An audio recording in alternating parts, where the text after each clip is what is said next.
Hey guys, what's going on? This is Dr. Matt Winning at winningstrength.com. I had a video sent to me on Instagram of Mike Van Wick throat pushing Jeff Nippard.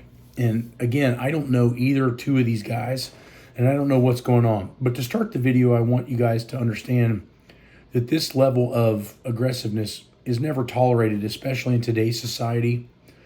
I saw this type of aggression on multiple occasions when we were at Louis Simmons' place at Westside Barbell. Guys would come in, felt like they had a particular voice, even some guys that were fairly popular. And some of the dudes at Westside Barbell, especially the very aggressive guys, didn't give a flying fuck what they had to say. And I could understand both sides. But the point is that I think that if we step back and look at Mike Van Wick's position, he's an IFBB pro, so he's went to the limit in bodybuilding.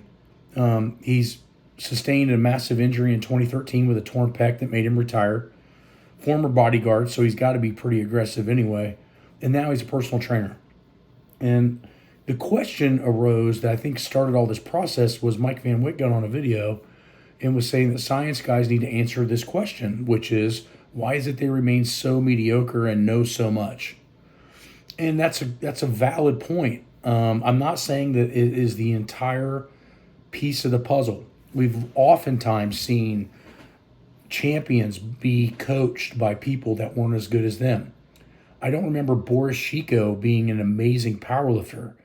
And a lot of people follow what he does in the Russian system and has created a pretty good amount of champions in the past 20, 25 years. Louis Simmons is another kind of one that strikes my mind.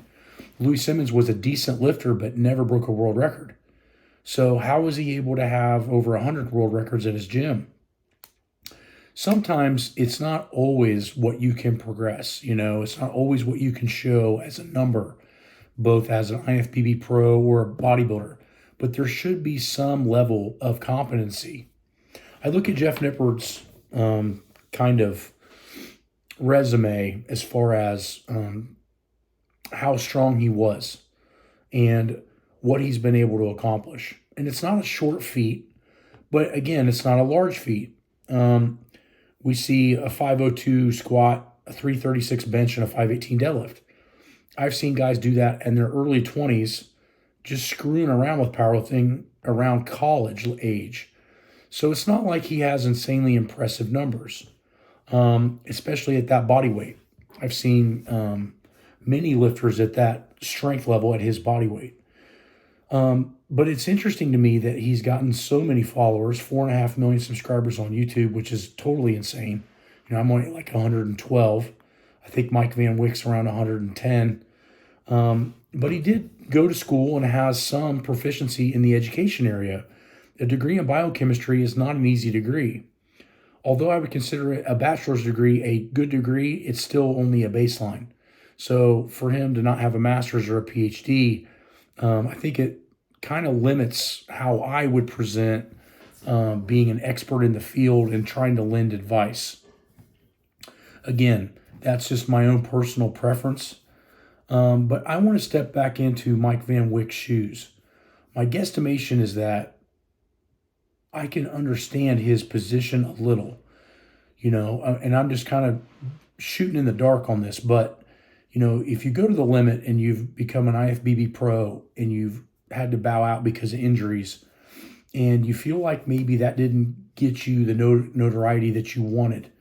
And then you see another guy like Jeff Nippard, who, in your opinion, and in some cases, a lot of people's opinion, may not have made it high enough that level to have what you consider a worthy 4.5 million subscribers. To me, it's impressive as shit, to be able to get that many people on your page. I've been doing my YouTube channel for 5, 6, 7 years, and I'm only at 112. It also goes back to, I think Jeff Nippard's mentality on how to train and the people that he tries to attract in his training may be a little bit more of a population grab. When somebody sees a guy like Mike Van Wick, you start to go, holy shit, this dude is monstrous. That's not for me. I just want to look a little better walking around the mall or at my reunion. And I think Jeff Nippard has figured out a way to kind of attack that. Not that he hasn't helped any professionals, he most certainly has. But I look at his stuff and I see an average kid that has pretty good work ethic and, with an amazing following. And in some ways, it's impressive as shit. But I find it interesting that you would go to the same gym with another person and know that they're there, or maybe have seen them from a distance. For me, I think that you start to realize, like, I can be in other rooms now that I've had people that have disagreements with me, and I'm okay with it. But I remember 10, 15 years ago, I didn't want to be in other rooms where people had disagreements with me because it wasn't worth my stress level. And who knows, maybe Mike Van Wick is not doing very well in his career. And you see somebody like Jeff Nippard that at 4.5 million subscribers, he's probably making a really good amount of money on that. My guesstimate would be somewhere between 10, 15, maybe even $20,000 a month. So some of it could be jealousy. And you could see that a little bit maybe with Mike Van Wick. It's tough when you push it to the limit, 100 miles an hour, and then you're probably not getting the notoriety that you feel that you need. So that might be part of the case too. I just find it interesting that we see social media does this a lot. It gives people an unfamiliar or uncharacteristic level of confidence that they can kind of say whatever they want. And I'm not saying that Jeff Nippard did this incorrectly. If I watch this moderately, what's going on with all this stuff, I don't think that Jeff Nippard really did anything wrong. And I thought that his way of introducing Mike Van Wick's question was pretty smart. But again, when you're frustrated or you're pissed off at the industry, every little thing feels like it's a massive hammer instead of a very small tap. So again, I don't know that it was warranted that happened, and I don't think that is a good way to present yourself. And I think it's going to hurt Mike Van Wick more than Jeff Nippard. But then again, I also think that maybe when that happens, why not just let it go? You didn't get hurt. You don't need to post that you're getting a fucking CAT scan from getting pushed down. So to me, that just kind of shows that, is this staged? Like, to me, I don't see how that would warrant that level of, one, medical attention, and two, just so much follow through with all of that. I mean, I've gotten in fights and scraps with different training partners over the last 25 years. And I don't see it being a big fucking deal. I mean, again, most people don't live that way, but in a lot of places, that's still how things are done. And not that it's right, and not that I condone it, but my point being is that the internet gets people really safe with just talking shit all the time. And it's tough because I can understand Mike Van Wick's side of it. This little fucker is trying to tell me shit or trying to make me look like I'm a dumbass. And Jeff Nippard's like, just because you're bigger and you've done more things at a pro level doesn't mean you know more. So I can understand where they get this animosity towards each other. But again, dude, it's just social media. I think what we have to get down to the point of what I really want to shoot this video on was not about either of these guys.